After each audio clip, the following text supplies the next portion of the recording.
Colleagues, as you will know, Bill C-41 creates an authorization regime to facilitate the delivery of international assistance in geographic areas controlled by a terrorist group as defined in the Criminal Code.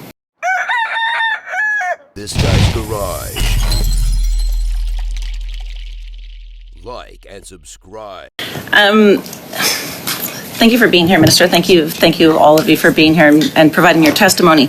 I have to say, I worked for about 20 years in the nonprofit, the international development and humanitarian sector before I became a politician. And so after 18 months of waiting for this legislation, I was expecting something good.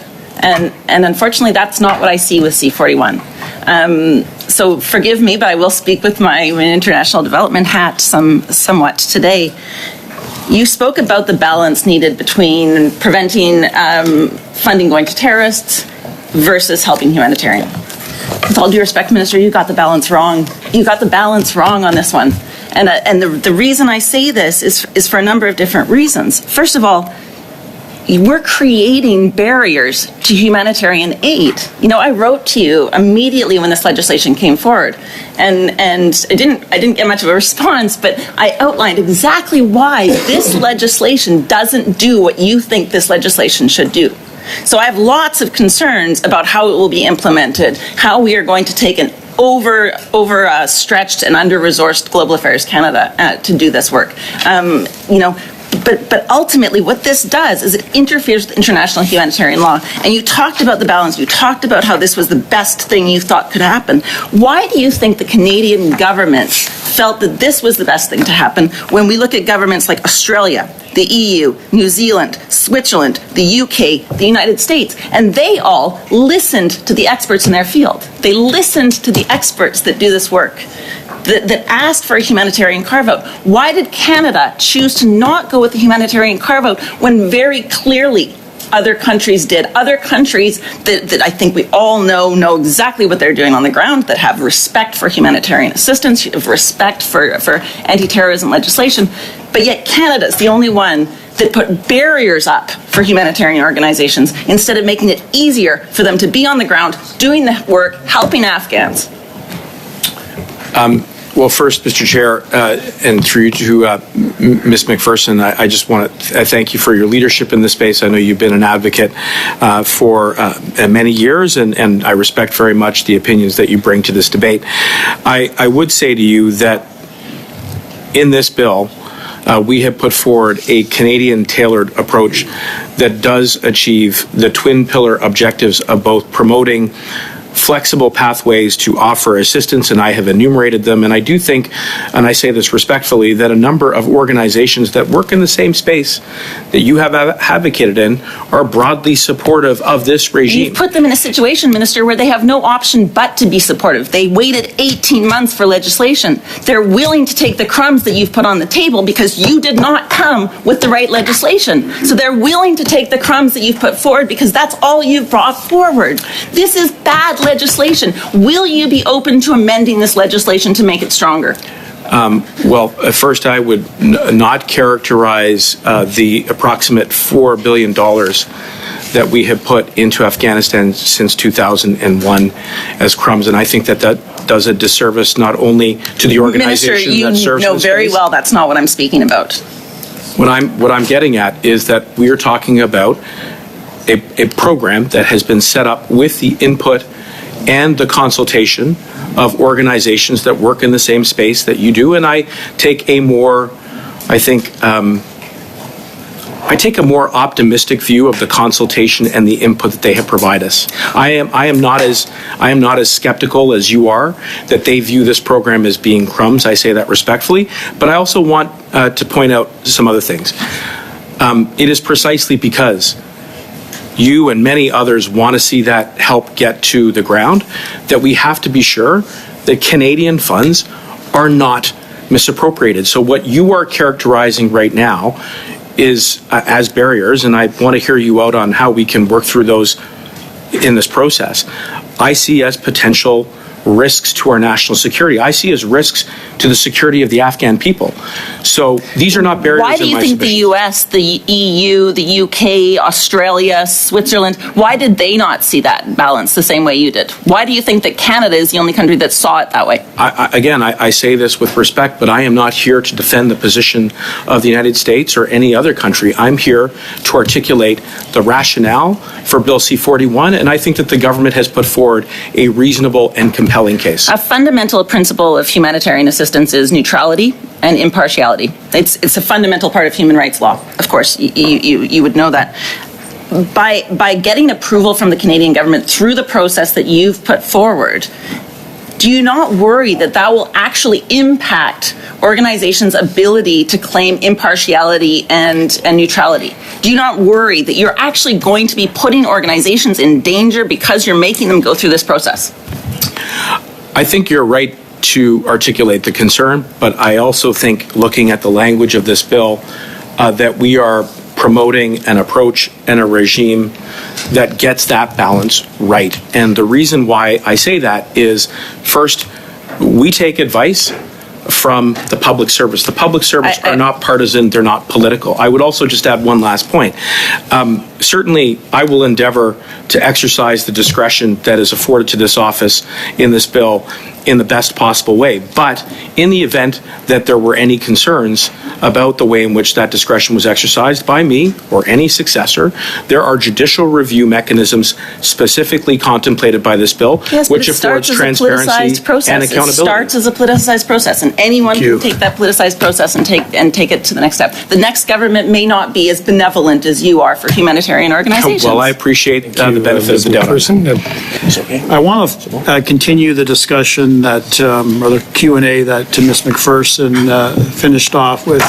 One of the questions I was going to ask is how this particular piece of legislation was framed in terms of how other democratic nations across this world have dealt with this humanitarian crisis. And I get the impression, listening to the framing of her question and, Minister, your responses, that Bill C-41 appears to be an outlier with respect to the other nations that are currently providing exceptions, humanitarian exceptions, in getting humanitarian aid to Afghanistan a hell of a lot quicker than Canada is. Is that a fair assessment? I certainly believe that this bill presents a Canadian tailored approach, but we also take a very tailored approach when it comes to defending human rights through our refugee program. And so it's true we may be exceptional in that regard, but I think it puts Canada in a very strong light when it comes to protecting vulnerable individuals who have been oppressed or tortured or killed as a result of the fact that they are women or young girls or religious minorities. And I think this bill does allow us to try to save as many lives as possible. Okay. You mentioned that this particular bill is charter compliant. Is there a charter statement? Minister Lametti would be responsible for that analysis, and I'm happy to defer to our justice officials who are here on that if you'd like to hear from them. I'm concerned about the privacy aspect in terms of releasing confidential private records from the CRA as part of the risk assessment and intelligence gathering. How does that impact Section 1 of the Charter? I'm happy to say a few words about it, and then, Mr. Brock, if you'd like to hear more expand. But first, I want to assure you, and I thank you for raising the question of privacy, this law will comply with Canada's privacy laws, which is to say around retention and storage, and I would say most importantly for the purposes of the administration of this bill, the funds and the sharing of information that will be authorized that will enable those funds to get through will be done for that purpose and that purpose only. And as to your question around Section 1, as you know, the interplay between Section 8 of the Charter and Section 1 is somewhat unique. There are some who would say that in a lot of ways, Section 1 is built into the reasonableness analysis under Section 8, but I assure you that that impact analysis is being done by Justice, and I will turn to my colleagues to say more if they wish to add. Thank you for that. Thank you. Next, we'll go to Ms. McPherson for 2.5 minutes. Thank you, Mr. Chair. I think one of the things that we're losing track of with this conversation, we're looking at this within the context of Afghanistan. And of course, Afghanistan was where this became very apparent.